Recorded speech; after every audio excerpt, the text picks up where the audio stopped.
मेहड़ जे गाही मैसर रोड ते दादन साहड़ कॉलोनी में बशीर महेसर जी बंद पियल घर के ओचितो बाह लगी वही। घर मालिक मुतासिर बशीर महेसर जी अवामी न्यूज़ सां संदसि ॻाल्हि ॿोल। बाहि जे वाक़े जी असां अखियुनि ॾिठी का बि ॻाल्हि नथा करे सघूं, छाकाणि त हिकिड़े ॾींहुं अलाह ॾे हलिणो आहे।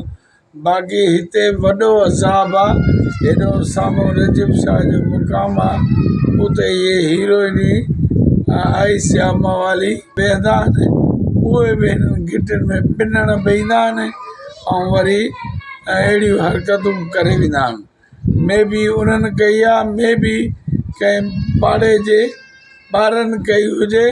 पाड़ो बि असांजो ॾाढो गंदो आहे बाबा, नुक़सानु थियो आहे इलाही सारो। सामान पियल हो, टायर पियल हुआ ट्रैक्टर जा ऐं ट्यूब पियल हुआ ऐं ॿियो कुझु मूंखे लॻे थो अनबन बि असांजो पियो हो, उहो सड़ी रख थी वियो आहे। हे भांडे तो रिश्तेदारनि खां मुतालबो आहे त हिन आइस जे माण्हुनि ते ऐं हिन पाड़े जे माण्हुनि ते इन्वेस्टिगेशन कनि त केरु ॾोहारी आहे। सब्सक्राइब कयो अवामी न्यूज़ HD खे ऐं ताज़ा तरीन ख़बरुनि लाइ ॾिसंदा रहो अवामी न्यूज़ HD।